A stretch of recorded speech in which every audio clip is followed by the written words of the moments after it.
Bu Yozyovon tabiat yodgorligi o'rmonchilik bo'limi Farg'ona viloyatida joylashgan tabiiy boyliklarga boy hudud.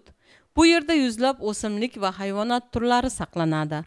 Himoya ostidagi ushbu hudud so'nggi yillarda jiddiy xatarlarga duch keldi.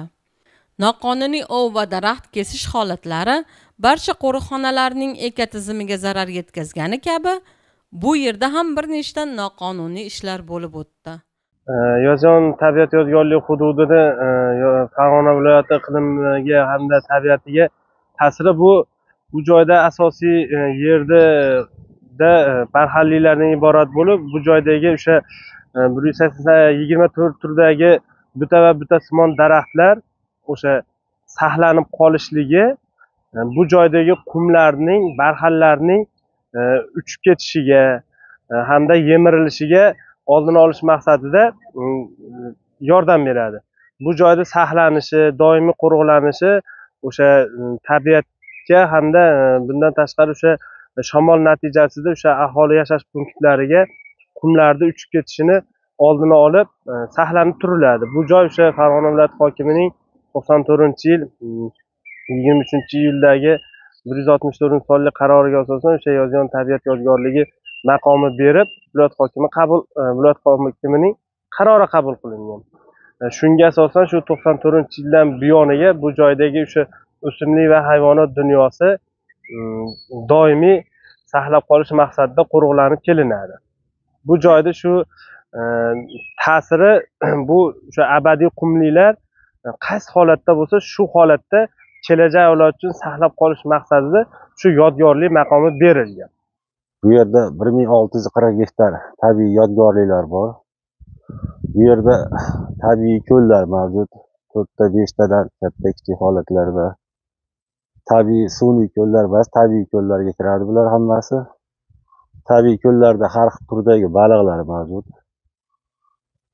Bitta o'simliklar dunyosi xilma-xillik, bioxilma-xillik turlicha tashkil topgan. Qizil kitobga kiritilgan hayvon turlari mavjud. Urgutlar, sorilar, echkamar, har xil hayvonlar mavjud bo'lib, ular saqlanib kelmoqda hozir. Respublikaning turli hududlarida qum bo'ronlari tashkil topdi. Vodiyda mashlarni saqlash, asosiy qum bo'ronlaridan saqlash, tabiatni isib ketish jarayonidan saqlash, vodiyda katta muhim rol o'ynaydi, katta hudud. Namlikni saqlash bo'yicha bitta katta qum bo'ronlari mavjud bo'lishi mumkin agar bu yerdan voz kechsak. Hatto ekotizim buziladi.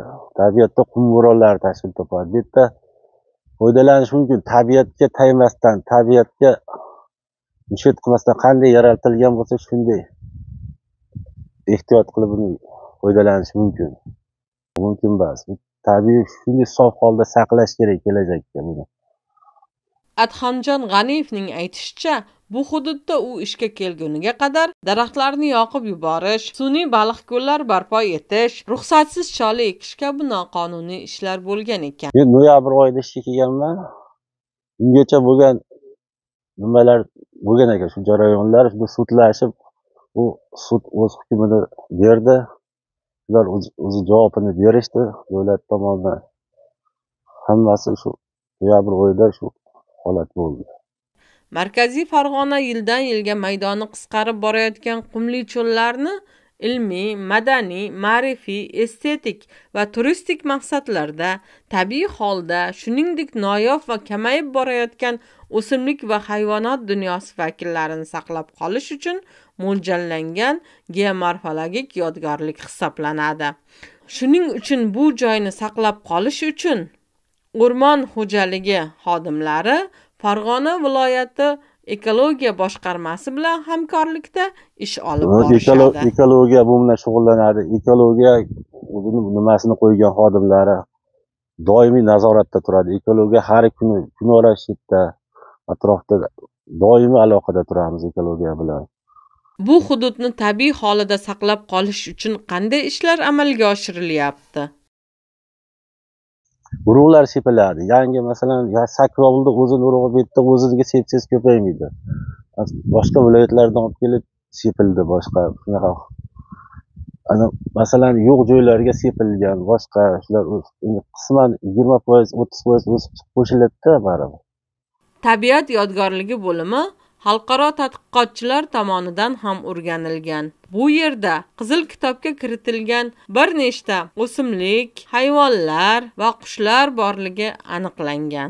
O'sha xalqaro tadqiqotchilar kelib o'rganishlar natijasida shu qizil ko'zli shtraus sudrali yuruvchisi aniqlangan. Bu o'sha xalqaro Qizil kitobga kiritilgan. Bundan tashqari shu 15 dan ortiq o'zimizni shu O'zbekiston Qizil kitobiga kiritilgan sudrali yuruvchilar kiritilgan.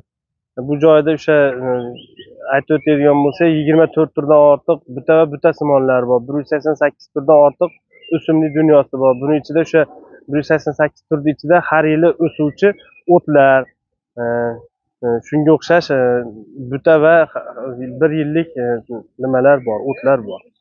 Bu joy o'sha doimiy Farg'ona viloyati ekologiya boshqarmasi hamda Yozyovon tuman inspeksiyasi tomonidan doimiy nazoratga olib borilgan. Bundan tashqari o'sha Farg'ona davlat o'rmon xo'jaligining 4 nafardan ortiq o'sha o'rmon belgisi hamda o'rmonchilar tomonidan doimiy o'sha nazorat qilinib kelinadi. Kunlik nazorat qilib kelinadi. Doimiy nazorat ostida bu joy.